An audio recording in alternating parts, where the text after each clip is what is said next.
Oke, bismillahirrahmanirrahim. Assalamualaikum warahmatullahi wabarakatuh. Balik lagi sama gua di channel Sales Engineer.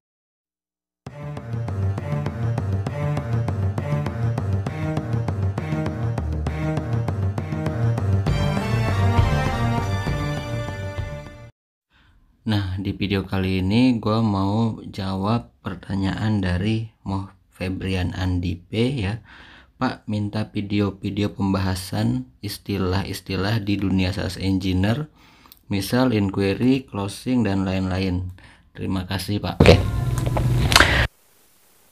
Ini biasa istilah-istilah yang digunain ya. Yang paling sering istilah-istilah itu muncul di dunia sales engineer. Nah, yang pertama inquiry. Inquiry itu adalah surat permohonan harga. Surat permohonan harga biasanya dari end user ataupun dari customer kepada kita sebagai supplier ya. Surat permohonan harga ini biasanya dilengkapi dengan spek teknis. Jadi poin-poin apa aja yang harus kita penuhi dari sisi teknisnya, tentu dengan dilengkapi dengan harga. Nah, harga di sini juga biasanya detail, dia sudah include PPNK, kemudian delivery-nya berapa lama, ready stock atau enggak gitu ya. Kemudian gimana term payment-nya, misal DP 30%, 70% balance before ya, sebelum barang dikirim gitu, atau pakai giro mundur kah atau gimana ya, dengan sistem payment-nya sudah clear. Dan biasanya garansi juga disebutkan di situ. Nah, inquiry ini dikirim dari customer atau user kepada kita sebagai supplier. Biasanya bisa melalui email atau melalui WA ya. Dan itu biasanya kalau inquiry ya surat permohonan penawaran harga itu resmi biasanya. Sudah dilengkapi dengan spek-spek teknisnya. Nah, setelah kita dapat inquiry, kita melakukan seleksi terhadap produk kita kan, menyesuaikan dengan permohonan ataupun permintaan customer kita. Nah, dari situ kalau kita sudah dapat harganya, spek teknisnya kita sudah follow, kita kirim namanya penawaran harga atau quotation letter ya. Kita kirim penawaran harga kepada si customer yang memberikan inquiry tadi. Kita kirim ke penawaran harga lengkap juga dengan term payment-nya tuh, dengan term payment, barangnya ada di stok atau enggak, dan lain sebagainya. Nah, kalau setelah kita kirim ke customer, nanti customer akan review. Seandainya butuh klarifikasi teknis, biasanya akan ada diskusi.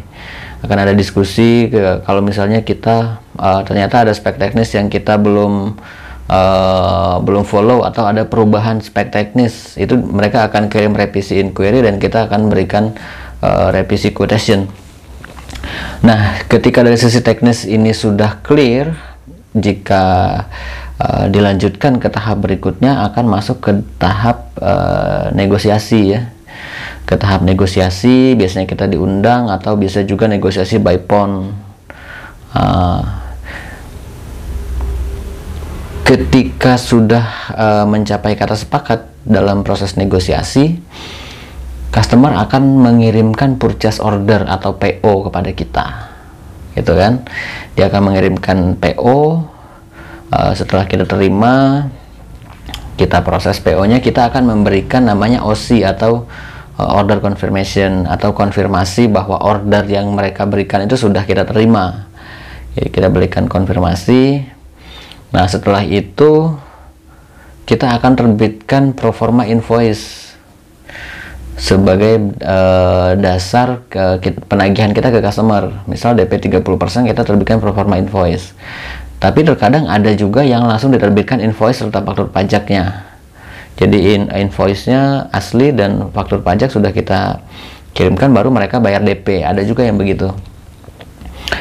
Setelah invoice, kemudian barang datang ya, itu ketika dikirim akan ada namanya delivery order atau DO atau surat jalan.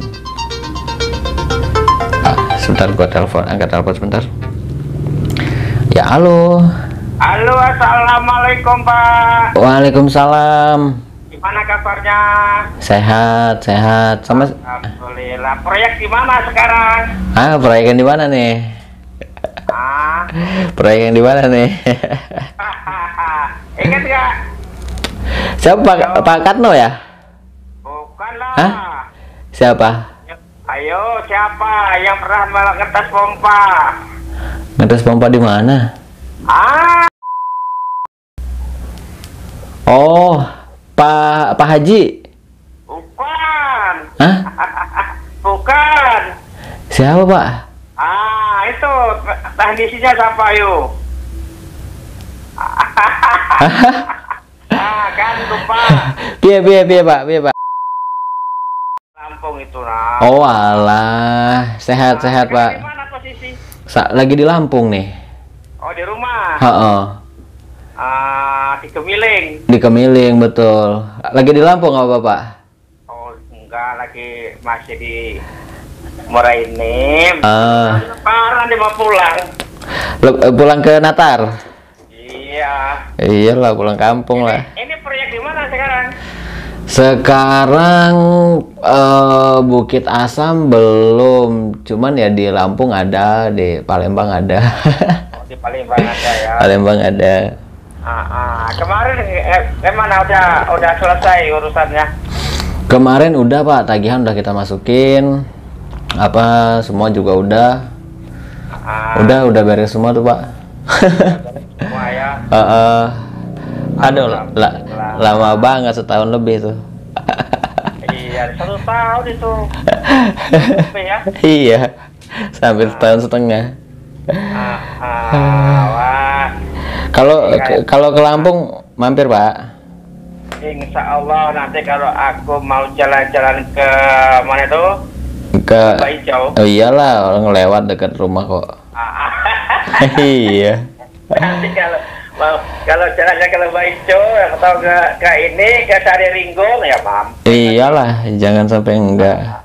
Aku udah 2 kali ke Sari Ringgung sama di ini Pulau Pahawang itu.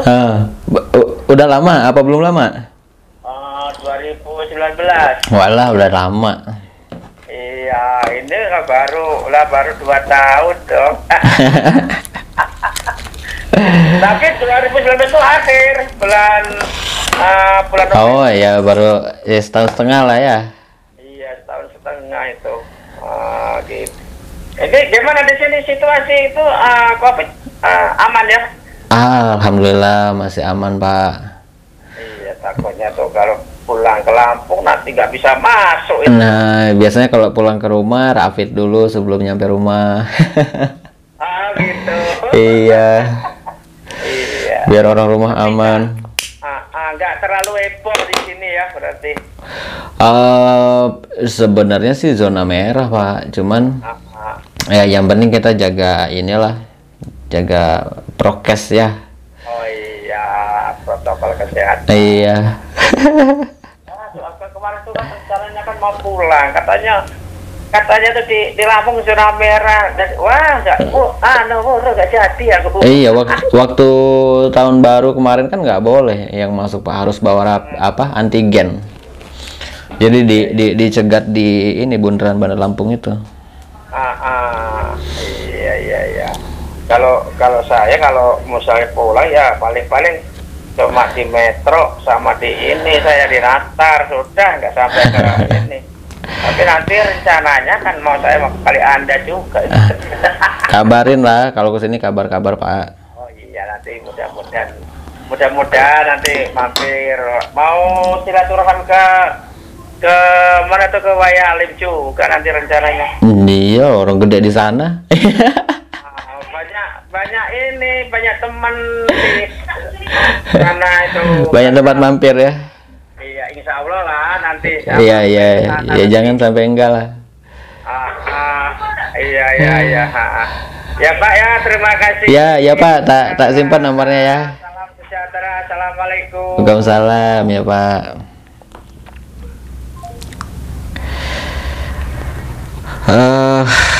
Sorry ada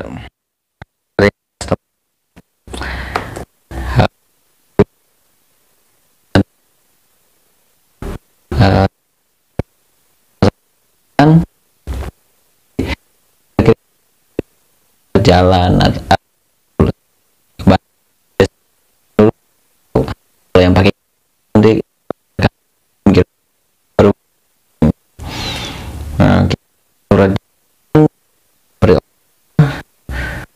barangnya sama surat jalannya kita kirim, itu nanti balik ke kita, itu jadi bahan juga tagihan atau untuk invoicing.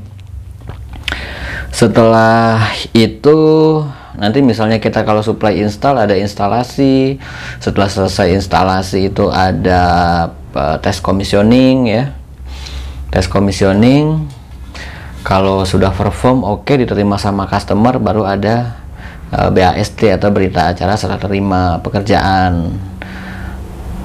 Mungkin itu nggak terlalu rumit sih istilah-istilah yang ada di dunia sales engineer ya, kalau mengenai penawaran harga. Nah, tapi kalau dari sisi teknis pekerjaan, yang pasti teman-teman yang mau terjun ke dunia sales itu harus paham mengenai product knowledge dari yang kita jual. Itu penting supaya kita bisa kasih solusi terbaik ke customer kita. Mungkin itu, semoga menjawab pertanyaan dari Moh Febrian Andi ya. Kalau misalnya penjelasan gua ada yang kurang, silahkan komen di bawah, nanti gua jawab pertanyaannya. Sekian dulu video kali ini, gua akhiri. Wassalamualaikum warahmatullahi wabarakatuh. Sampai jumpa di video gua berikutnya.